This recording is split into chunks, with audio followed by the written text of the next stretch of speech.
Beneath desert dust, an ancient tablet awakens. The first city, river black as glass, temples glowing in firelight. Priests whisper, not of freedom, but of chains. Carved in stone, a truth humanity was never meant to know. Who shaped us and why?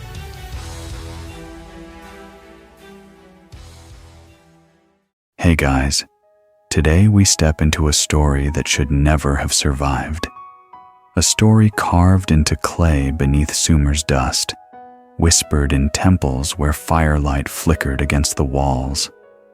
You stand at the edge of the world's first city, the river glinting like black glass under the moon. Priests murmur chants, and the air smells of smoke, wet reeds, and fear.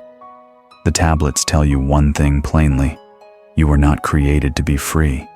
You were created to work, to serve. And if that is true, if humanity itself was engineered in the shadows of rebellion, then everything you know about your own place in the universe begins to unravel.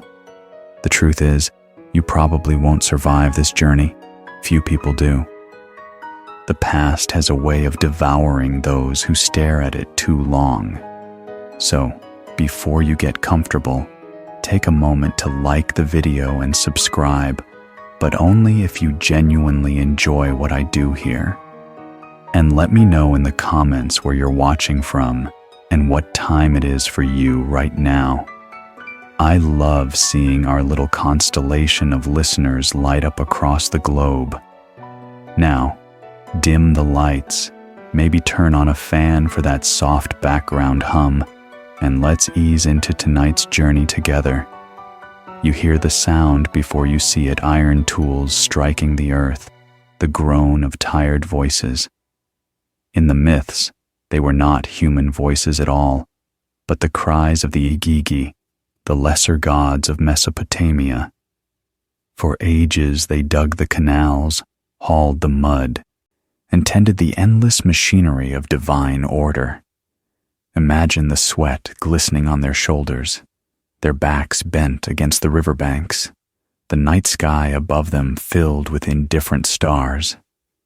At first, it was meant to last forever, a cosmic hierarchy written into the bones of the world, the Anunnaki above, commanding and ruling, the Igigi below, laboring without rest. But the stories say that even gods can grow weary, even immortals can be broken by toil. And one night, after centuries of bending under the burden, they rose. Picture the rebellion, their torches flaring against the dark, the canals abandoned, the picks and shovels hurled into the mud. No more, they cried. We will not dig another trench. We will not bear the weight of heaven. The myths call it a divine strike, a labor revolt on a cosmic scale. And if you think about it, it feels strangely modern. Workers refusing to fuel the engines of power, demanding freedom from unbearable conditions. Today, you see it in factories and streets. Back then, it was written in the heavens. Faced with this crisis, the Anunnaki gathered in council. The stern voice of Enlil thundered for punishment, for fire and discipline, to crush the rebellion and restore order. But Enki, god of wisdom and water, spoke differently. He proposed a solution that would change the fate of the earth forever. Instead of forcing the Igigi back into chains, a new being would be made Eon that could take the burden of labor upon itself. A being made not of light or fire, but of earth. A creature that would serve the gods, obey them, and never rise in rebellion. This was the moment the idea of humanity was born.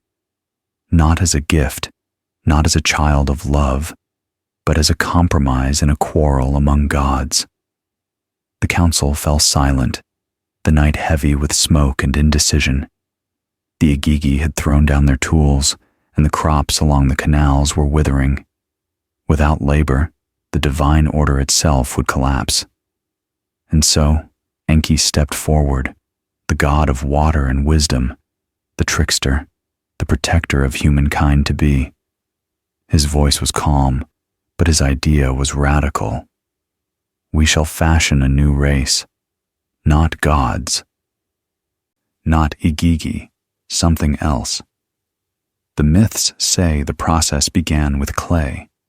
Picture the priests of Sumer, their hands sinking into damp earth, shaping figures with fingers that tremble between devotion and fear. Clay was the substance of life itself, pliable, humble, waiting to be molded. But clay alone was not enough. The body needed breath and the spark of the divine, and so the stories take a darker turn. A god was chosen for sacrifice. His blood drained, not in reverence, but in utility. That blood, still warm, was mixed with the clay of the riverbank. Ninhursag, the great mother goddess, bent over the mixture, kneading earth and essence together until the first human form took shape. Can you feel the strangeness of it? Not birth, not love, manufacture, engineering. The result was Ushuman beings, neither divine nor entirely mortal, not rulers of the cosmos, but its workers, born to carry the burden the Igigi had cast aside. Imagine that for a moment. Your very existence not as destiny, but as compromise, not as miracle, but as solution. And yet, hidden in the horror of this origin is something extraordinary. The clay tied us to the earth, but the blood tied us to the gods.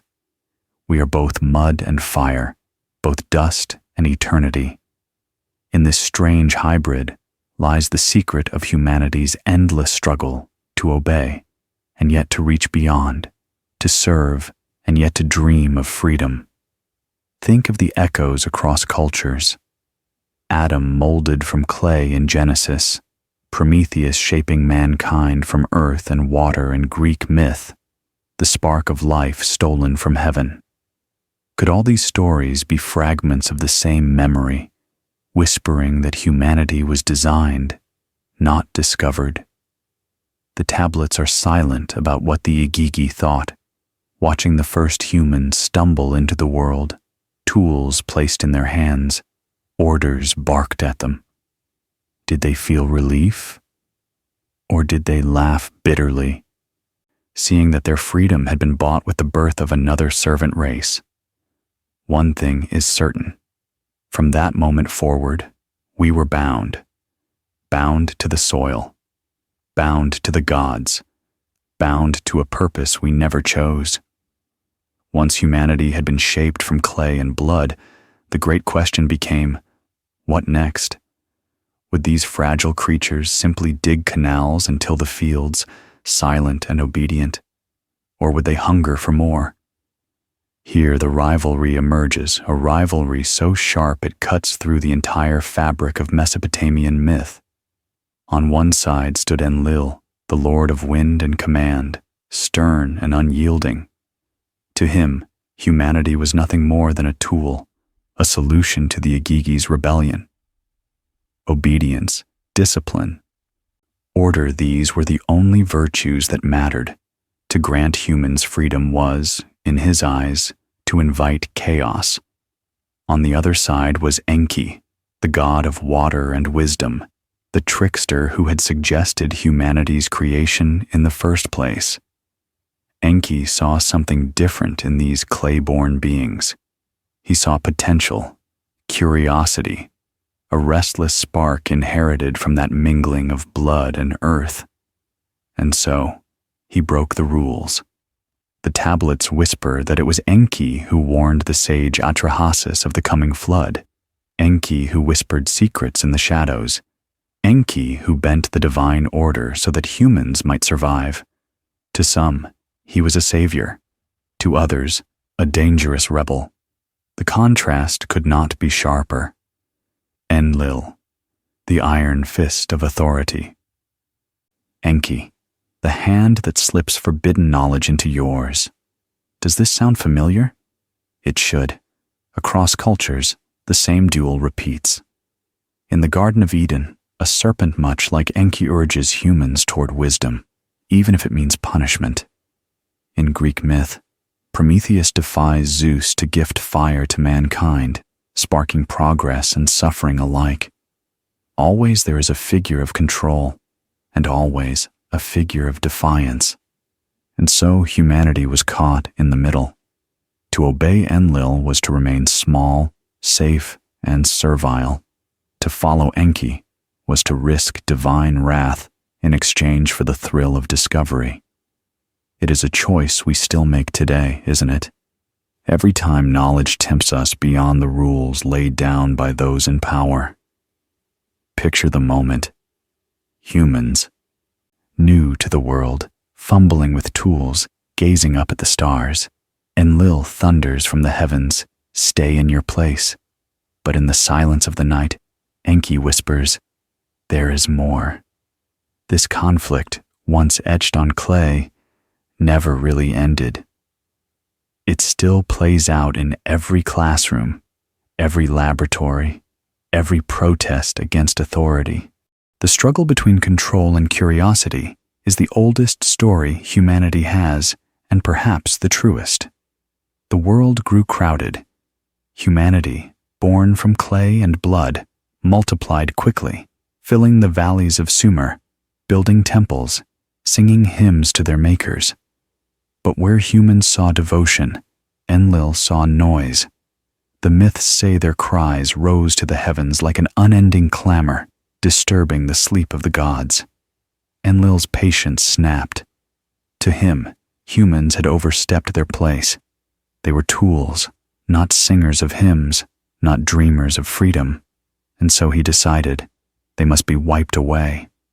The flood was his weapon, not a trickle, not a seasonal storm, but a cataclysm, waters pouring from the skies, rivers rising in fury, the earth itself unbound.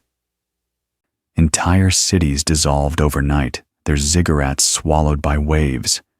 Humanity, so recently born, teetered on the brink of extinction. But Enki, ever the protector, could not allow his creation to vanish. He did not defy Enlil openly, that would have meant war among the gods, but he found another way. Quietly, secretly, he sought out Atrahasis, a wise man, and whispered a warning. "Build a vessel," he urged. "Seal it with pitch. Take your family, take the seeds of every creature. When the waters rise, you will endure." You know this story already. You've heard it in another tongue. Noah, the ark, the great flood. The echoes are unmistakable. Across cultures, the same tale reappears. A world judged, a flood unleashed. A single survivor carrying memory through the waters of destruction. But notice the pattern. It is never just survival, it is knowledge preserved against obliteration.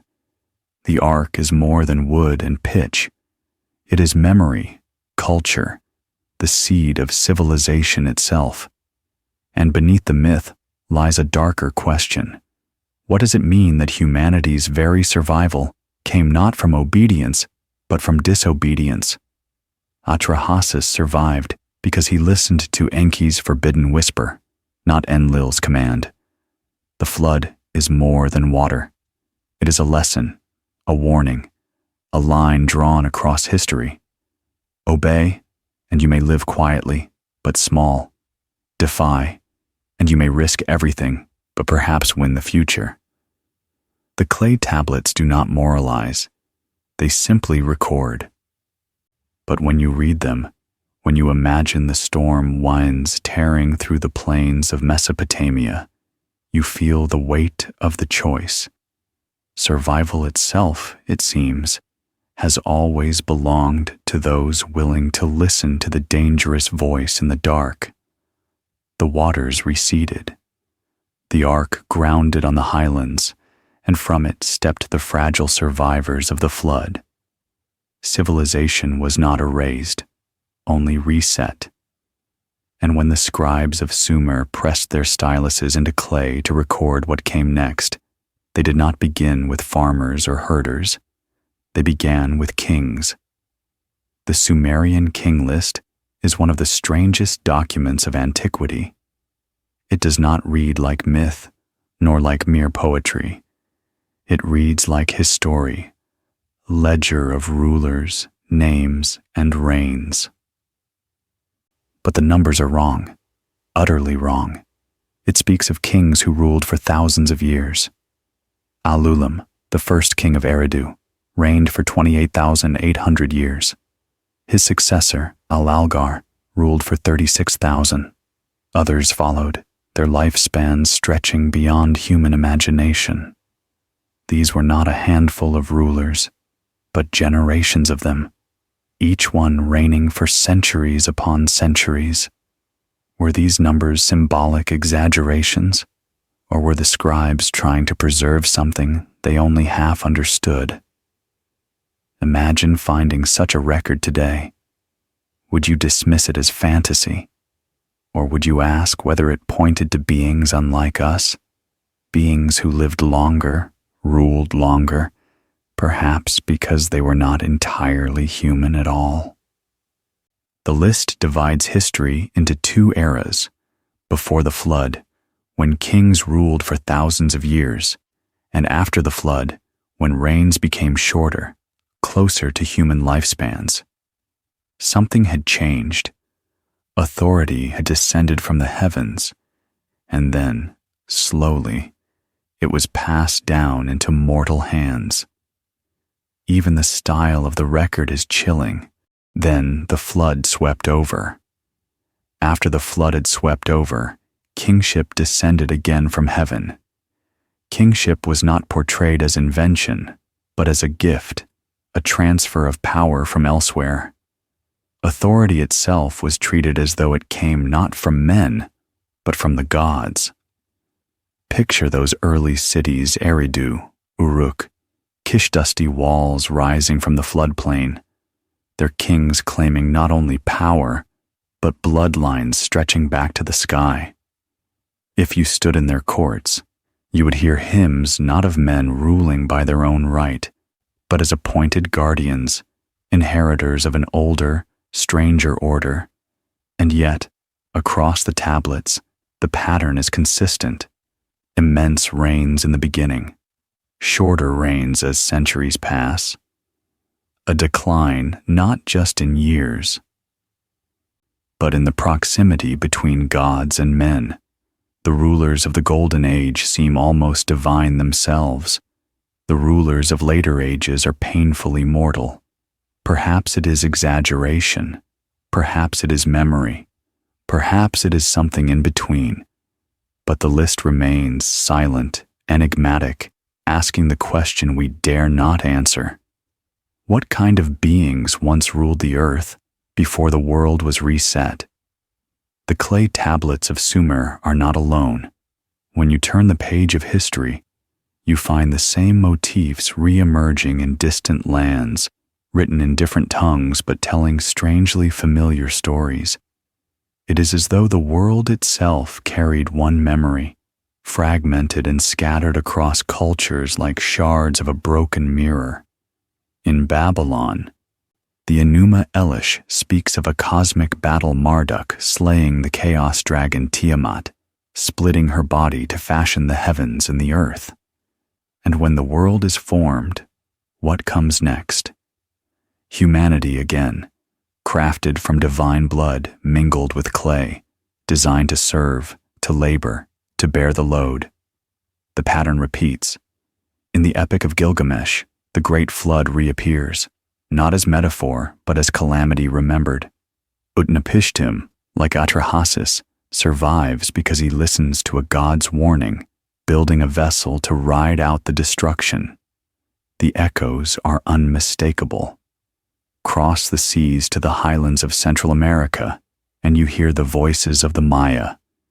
In the Popol Vuh, humanity is created in stages, first from mud, then from wood, then finally from maize. Each failed attempt ends in disaster, until at last the right mixture is found. Once again, the theme is trial and error, God's fashioning mankind not in perfection, but in experiment. Travel to Greece, and the story of Prometheus emerges. He molds humans from earth and water, then defies Zeus to give them fire. The punishment is swift and brutal, but the motif remains the same: a rebellious figure, a gift of knowledge, and the wrath of heaven. And in the Hebrew Genesis, Adam is shaped from clay Adamahand, infused with the breath of God. Soon after, humanity reaches for forbidden knowledge in Eden, and punishment follows. Different names, different symbols, yet the same skeleton of a story: a rebellion in heaven. The mixing of divine essence with earth, the birth of mankind as servants, a flood of destruction, and the dangerous, irresistible gift of knowledge. It is too much to dismiss as coincidence. When civilizations separated by oceans and centuries preserve the same sequence of events, you have to wonder, are we hearing myth or memory? Imagine the storytellers of antiquity, each one by a different fire Sumerian priests, Mayan scribes, Greek poets, each reciting their own version of a tale older than any of them. Different accents, different gods, yet the same haunting refrain: we were made, we were warned, and we were left behind. And so the question lingers: are myths inventions of imagination, or fractured records of something once real? Something humanity refuses to forget? Stand among the ruins, and you begin to feel it. The way the stones lean toward the heavens, the way every line of a temple points not to earth, but to sky. From Mesopotamia to Egypt, from Mesoamerica to the Andes, the pattern repeats, monuments built as if to connect gods and men. In Sumer, the ziggurats rose tier upon tier, stairways of mud brick reaching into the clouds. The priests said these were bridges, not metaphorical, but literal steps for the gods to descend, platforms from which heaven touched earth. Each layer, each stair, was a negotiation between mortal dust and divine flame.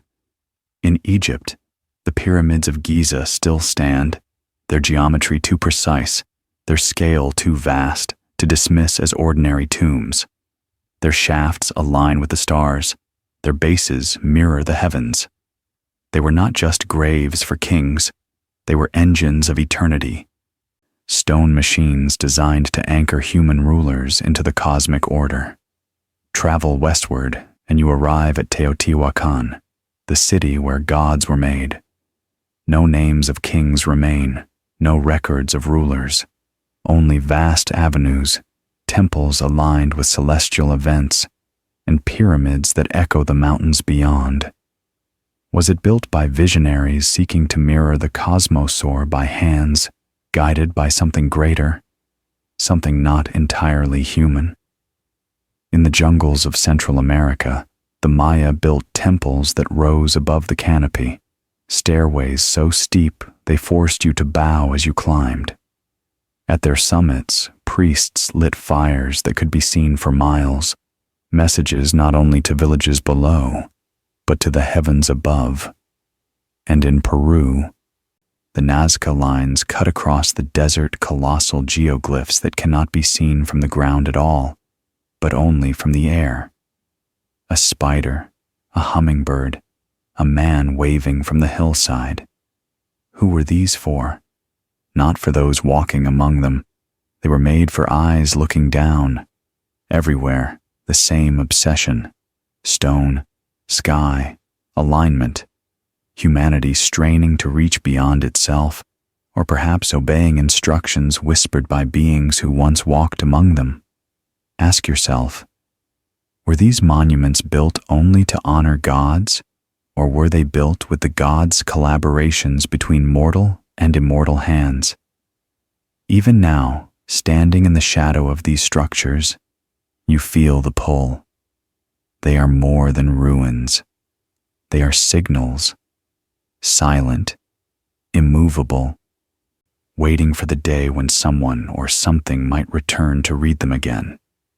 If Mesopotamia gave us clay tablets and Egypt gave us pyramids, then India gave us something stranger still, tales of fire and thunder in the sky.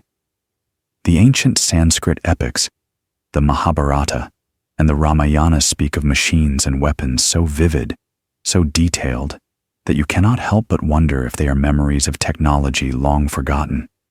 They called them Vimanas, not chariots of metaphor, not clouds dressed in poetry, but flying machines, some small and agile, darting across battlefields, others vast as palaces, their golden domes gleaming like suns. The texts describe their pilots, their controls, even their weapons. They rose into the heavens, descended to the earth, and even traveled between realms of gods and men. And their weapons, those were the most terrifying of all.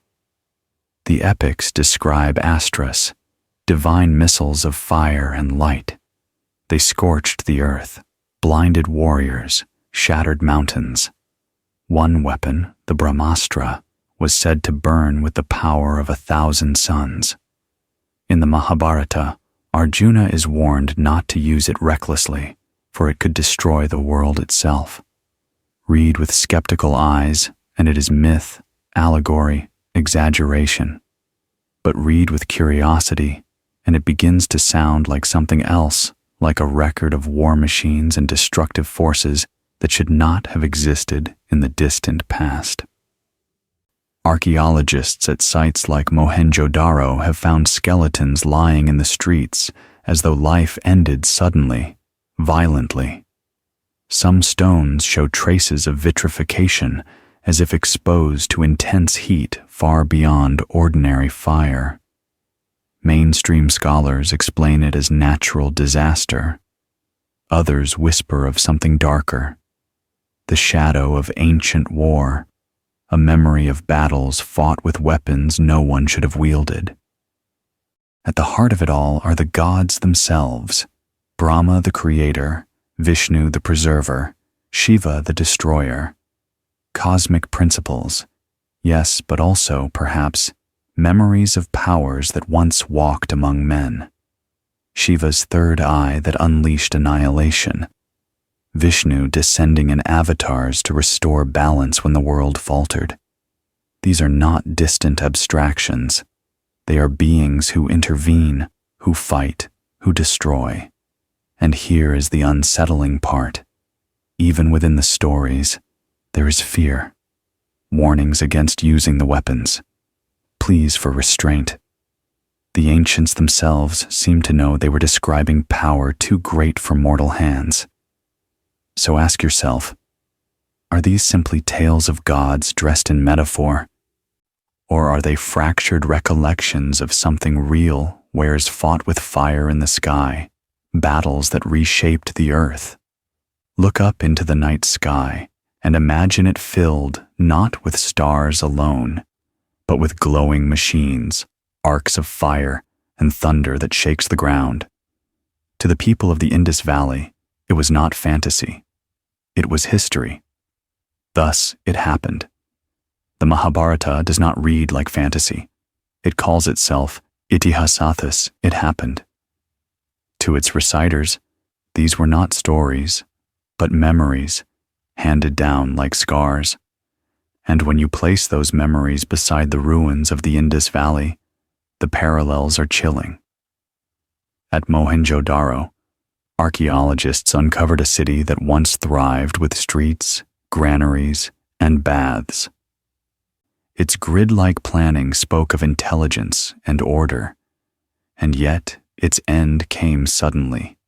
Skeletons lay where they fell in the streets, in doorways, as if life had ended in an instant. Some showed traces of heat so intense that fragments of stone were fused like glass. It was as though fire brighter than the sun had swept through, erasing everything. In the Mahabharata, you read of the same. Weapons that darkened the skies, blasts that scorched friend and foe alike, fire that poisoned the land for generations. Arjuna is warned by Krishna to restrain the Brahmastra, for it could annihilate the world itself. Knowledge withheld, power too great for human hands. Even in myth, the ancients were uneasy with what they remembered. Was this allegory? A metaphor for human ambition and the dangers of unchecked violence? Or was it something closer to memory, an echo of a war fought with weapons no one should have possessed? The pattern is familiar. In Mesopotamia, Enki's forbidden knowledge sparks divine punishment. In the Book of Enoch, the Watchers teach mankind secret arts that lead to corruption and ruin. Across cultures, the same theme repeats. Knowledge is gifted, misused, and punished. Always the cycle of creation and destruction. Standing today on the mound of Mohenjo-Daro, surrounded by the silence of empty streets, you feel it, the weight of something unresolved. Were these ruins only the victim of natural disaster, or the graveyard of a war so ancient, so catastrophic, that history itself recoiled and turned it into myth? The stones do not answer. The epic does not explain. They only whisper the same uneasy question. Did humanity once wield powers we were never meant to touch? For all their cosmic power, the gods of the Sanskrit epics were not remote abstractions. They were not lifeless symbols carved into the sky. They walked among men, fought beside them, loved, betrayed, and wept. They were cosmic, yes, but they were also painfully human. Brahma, the creator, breathes the world into being, yet fades into the background, often overlooked, forgotten. What does it mean that the God who fashioned life is the one least worshipped, least remembered? Creation, it seems, is taken for granted. Vishnu, the preserver, descends when the world falters. In times of crisis, he comes as an avatar of fish, a tortoise, a man-lion, or most famously, as Krishna to guide humanity back from the edge. To some, he is a savior. To others, a trickster, weaving destiny through riddles and riddled choices. His love is not simple. It is cunning, complex, entangled with the very fate of mortals. And Shiva the destroyer, the ascetic, the dancer who ends the world with the opening of a third eye. Yet Shiva also falls in love, grieves, and rages. He withdraws into meditation, but is drawn back by passion and sorrow. His destruction is not aimless violence, it is the fire that clears the ground for renewal. These gods, so vast in their domains, are also intimate. They choose sides in wars. They bless heroes, curse kings, laugh, and suffer. In the Ramayana, Rama suffers the loss of his beloved Sita with a grief that feels entirely human. In the Mahabharata, Krishna plays dice, drives chariots, speaks in riddles, and smiles with mischief. And isn't that what makes them unforgettable? Not their lightning, but their longing. Not their weapons, but their wounds. Across cultures, you see the same. Enki breaking rules to protect humanity. Prometheus chained for loving mankind too much.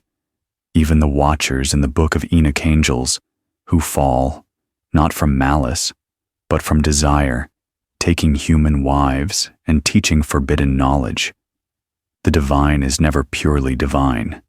It is always entangled with our own weakness, our own yearning. The ancients did not draw a hard boundary between heaven and earth. Kings claimed descent from gods. Heroes bore weapons gifted by them. Sometimes the gods themselves were born into human form, living and dying beside their creations. And so, the stories remind us, if gods once walked among us, they did not walk as untouchable forces. They walked as mirrors, beings whose greatness was shadowed by flaws, whose flaws made them more like us. Perhaps that is why their tales still burn in memory. Not because they were perfect, but because they were imperfect in ways that make them feel alive. Step away from the myths of gods and epics for a moment and walk the streets of ancient Rome. Here, the grandeur of empire rose not on clay tablets or sacred hymns, but on engineering, arches, aqueducts, and marble forums gleaming in the sun. The Romans prided themselves on mastery, on bending nature into obedience, and at the heart of their triumph was water. Aqueducts stretched for miles, carrying fresh water into the city. Fountains spilled endlessly. Baths steamed with warmth. Households turned taps to drink. Rome glistened with abundance. But there was a secret woven into the very pipes that carried this gift. Lead. The Romans called it plumbum. Soft, pliable, easy to shape into endless miles of pipe. It seemed like progress, a miracle of utility. Yet hidden in that miracle was poison. Slowly, silently, the metal leached into water, into food, into the very blood of senators and soldiers alike. Imagine it, the emperors of Rome, their veins lined with the same substance that paved their empire's prosperity. Headaches, madness, infertility, all creeping from the very system that made their city shine. Technology that promised life also carried death. It is not a myth, it is history, and yet, in its quiet tragedy, it echoes the same themes we have seen before.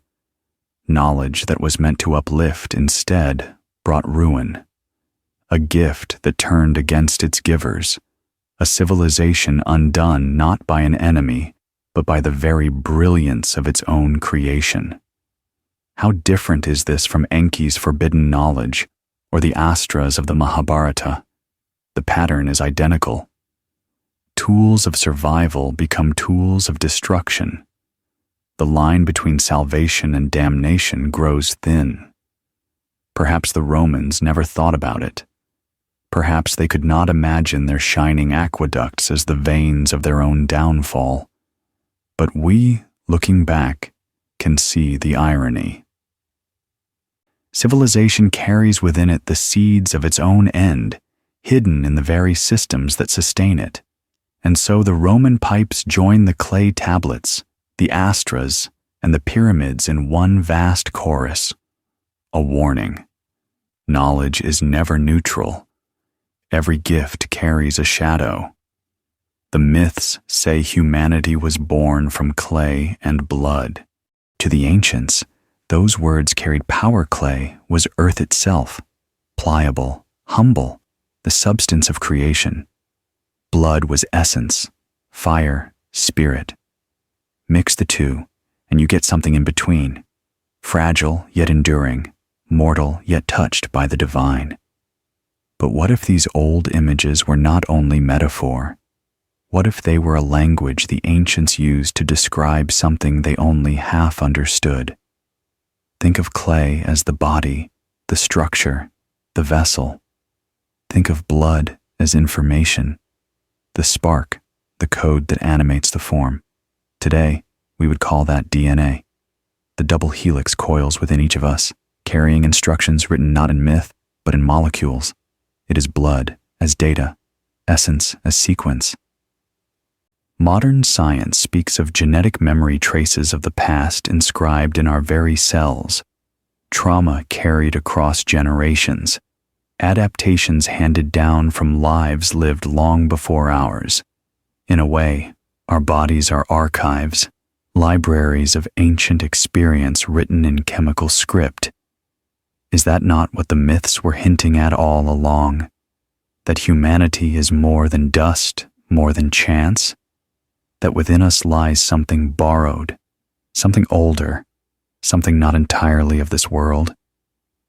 The Sumerians pressed the story into clay, humans as hybrids, half earth, half divine essence.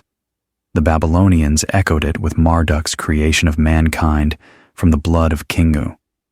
The Hebrews told of Adam, shaped from dust, given breath by God. The Greeks remembered Prometheus molding figures of clay, animated by stolen fire.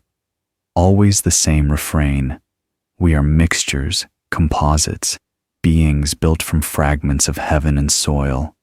And here is the haunting thought: perhaps our longing for the stars, our endless hunger for meaning, is not an accident of evolution. Perhaps it is the echo of whatever blood was mingled into us at the beginning, a whisper written into our bodies, urging us to remember. Run your hand along your arm, feel the pulse beneath the skin, and imagine it. Every heartbeat a reminder that you are more than clay, more than dust, that something in you remembers a different sky. Travel south, far from Mesopotamia and India, into the barren plains of Peru. The land is dry, the sun merciless, the horizon endless. And then, from the air, you see the marks across the desert, so vast and precise they can only be understood from above. The Nazca lines, a hummingbird with wings that span hundreds of feet, a spider with impossibly long legs, a monkey with a coiled tail spiraling outward, straight lines that run for miles across uneven terrain, refusing to bend or falter, as if drawn by a giant hand. For centuries they lay hidden in plain sight, invisible to those walking the ground. Only when pilots flew over in the 20th century did the true scale emerge. That revelation alone sparks unease. These images were not made for human eyes. They were meant to be seen from the sky. Why would a people, without flight, carve messages no one around them could read? Some scholars say the lines were ritual paths, walked by pilgrims in ceremonies of fertility and rain. Others believe they formed giant calendars, aligning with the solstices and equinoxes, guiding agriculture by the stars. Those explanations make sense, and yet stand in the desert, squint at the horizon, and you know they don't quite satisfy. The figures are too grand, too deliberate, too visible only from above. It is hard not to think of them as signals messages scratched into the earth for watchers in the heavens. A hummingbird, a spider, a human figure waving. Not prayers whispered into the void, but glyphs aimed upward, as if the Nazca were trying to be heard by something in the sky. The precision deepens the mystery. Lines stretch for kilometers, perfectly straight, across hills and valleys. No deviation, no wandering. To achieve that on such a scale would require surveying tools beyond what we imagine for the ancient world. Yet the desert holds them still, preserved by dryness, waiting like a giant open book. Look down from above, and the message is clear. We are here. We are watching. We are calling. Were the Nazca simply devout farmers, or were they something more, custodians of a conversation with the stars? North of the Nazca Desert, in the highlands of central Mexico, lies a city that has no memory of its builders, Teotihuacan. Even its name is borrowed from those who came later, the Aztecs who called it the place where gods were made. Walk its grand avenues and you feel it immediately. Scale beyond scale. The Avenue of the Dead stretches straight and unbending, lined with temples, leading to the Pyramid of the Sun, a structure so massive it rivals the Great Pyramid of Giza. To the side, the Pyramid of the Moon rises like a sentinel. Aligned with distant mountains, the entire city is geometry turned into stone, every angle speaking to the stars. And yet, there are no names of kings, no records of rulers, no boastful inscriptions proclaiming conquest. Only vastness, silence, and stone. It is a city without history, and that absence is louder than words. Archaeologists probing its tunnels have found rivers of mercury hidden beneath the pyramids, shimmering in the dark like liquid stars. What purpose did they serve? Ritual, symbolism, something else? No one knows. The city does not explain itself. It only asks questions, written in alignments and silence. Perhaps Teotihuacan was the pinnacle of human ingenuity, visionaries mirroring the heavens in earth and stone. Or perhaps it was more, a collaboration between mortals and beings who wished to leave behind a message, a blueprint of the cosmos, preserved in rock for eyes that would come later. Stand in the center of the Avenue of the Dead at dusk. The shadows of the pyramids stretch long, swallowing the horizon. You look up, and the first stars blink into being. For a moment, the city feels alive again, as if heaven once touched earth here, and might do so again. The Aztecs were not wrong to name it so. Even in silence, Teotihuacan carries the weight of divinity. Across the world's oldest stories, there is a turning point. One moment, the gods walk openly among men teaching, ruling, warring, shaping destiny. The next, they are gone, withdrawn, silent. The Sumerian tablets hint at it. Kingship descended from heaven and then was handed down. A subtle phrase, but one that marks a shift. Authority no longer in the hands of beings from above, but mortals who claim to inherit their mantle. In Egypt, the earliest dynasties spoke of a Zep Tepi, the first time, when gods reigned directly on earth. But after, only pharaohs remained mortals who insisted they were children of Ra, fragments of something greater that had already left. The Mayan codices echo it, divine beings mingling with humankind, then retreating into the forests of myth. Even in the Bible you see it. The God who once walked in Eden, who wrestled Jacob, who thundered from Sinai, grows more distant with each generation, until his voice is heard only through prophets and visions. Why did they leave? The texts give no clear answer. Some say the gods withdrew in anger, disgusted by human rebellion. Others suggest their work was done, their presence no longer needed.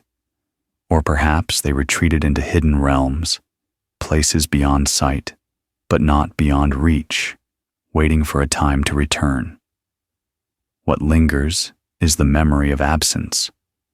The ziggurat still stood, but the voices were gone. The pyramids towered, but no gods descended. The temples filled with smoke and sacrifice, but the heavens stayed silent. Humanity was left to govern itself, haunted by ruins, clinging to rituals meant to call the divine back. Imagine it. A people standing at the edge of their temple courtyards, offerings in hand, staring at the sky.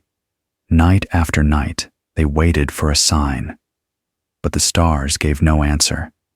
The gods, who had once stood among them, had vanished into shadow, and yet even absence has weight. Even silence leaves an echo. We build, we pray, we remember, because deep within us lies a suspicion. They were here once, and they may return. The ancients did not see history the way we do. To us, time is an arrow beginning, middle, end, progress. But to them, time was a circle. Ages rose, flourished, and fell, only for the wheel to turn again. Nowhere is this vision clearer than in Hindu cosmology, with its vast epochs called yugas, 4 ages that spin in endless succession. The Satya Yuga, the golden age, when truth reigned and men lived in harmony with gods. Then the Treta Yuga, silver, when corruption began to creep in. Then the Dvapara Yuga, bronze, when strife and war grew common. And finally, the Kali Yuga, the dark age, in which we now live an age of disorder, violence, and decline. Each age shortens in length, and each ends in destruction, a cleansing catastrophe that clears the way for renewal. Fire, flood, or war, always some calamity that resets the wheel. Afterward, the cycle begins again, and humanity rises from the ruins as though nothing had happened before. Think of how this mirrors the stories we've already heard. The Sumerians spoke of the world before and after the flood. The Greeks told of the 5 ages of man, from gold to iron, each worse than the last. The Hopi people of North America speak of previous worlds destroyed by fire and water, and of a new world yet to come. Everywhere, the same idea. History is not linear. It is fragile, impermanent, doomed to collapse and begin again. And if this is true, what does it say about us?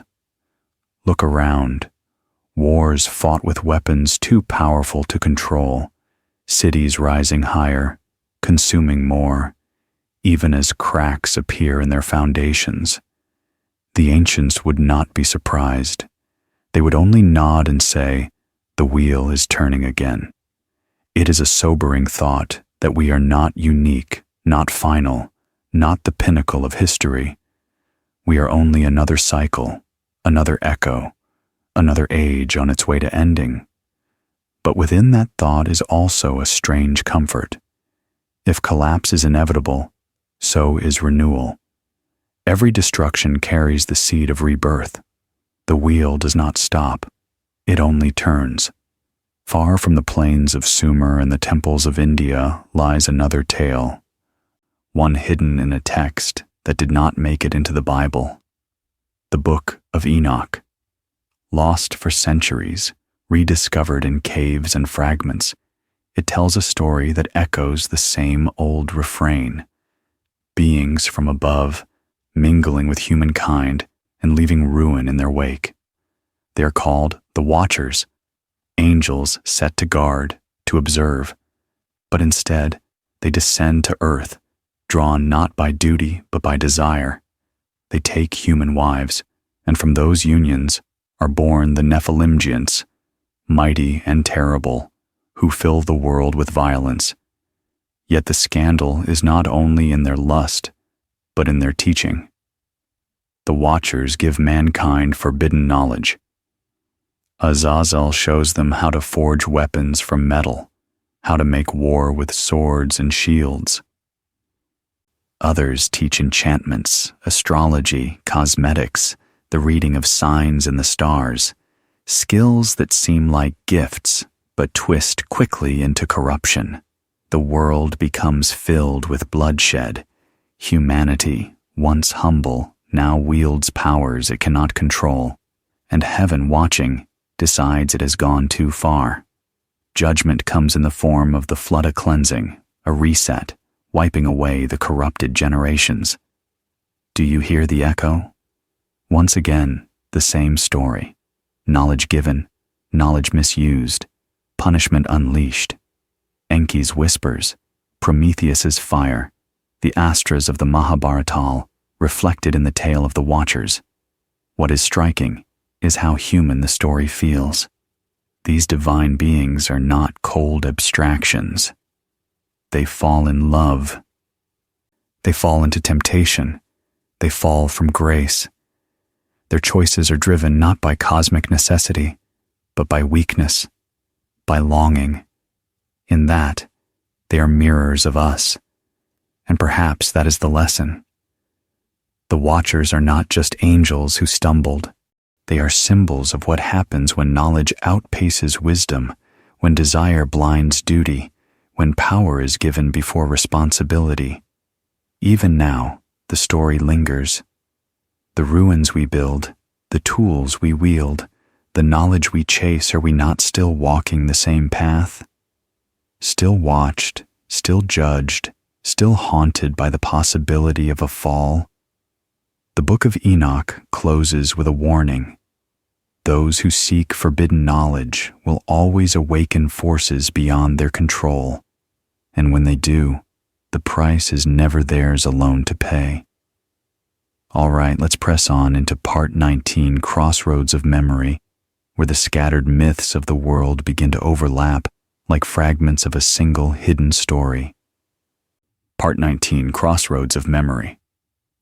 By now, the patterns are impossible to ignore.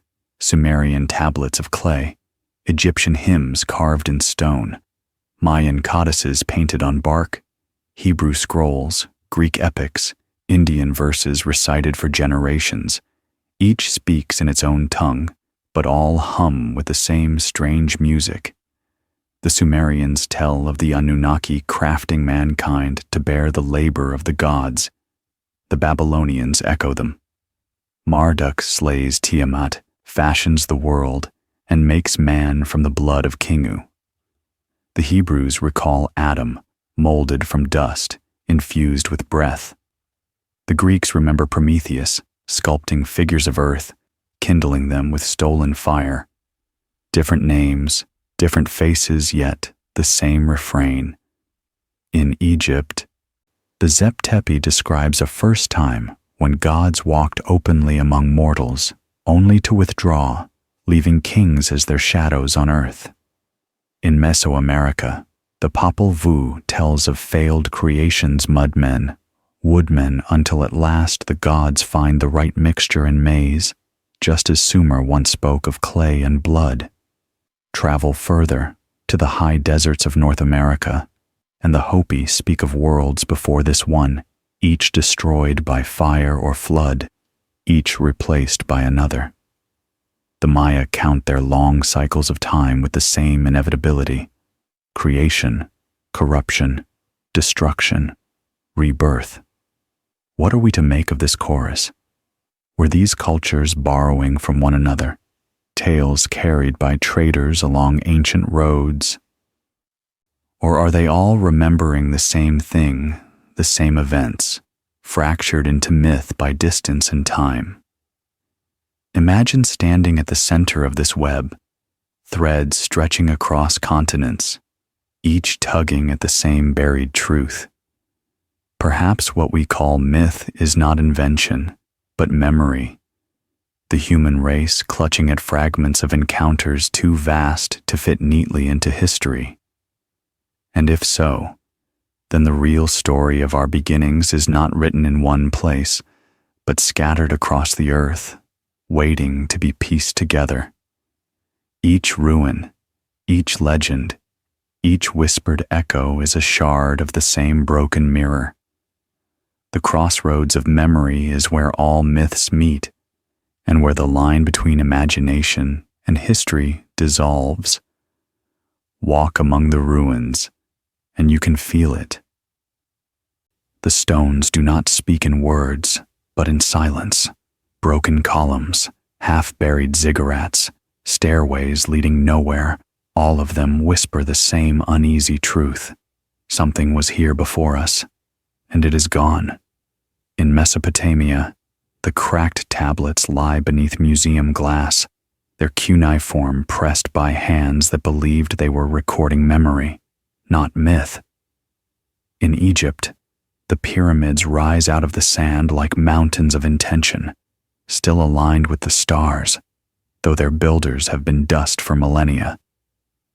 In Mexico, Teotihuacan sprawls empty, its avenues wide enough for gods to walk, its tunnels filled with rivers of mercury no one can explain.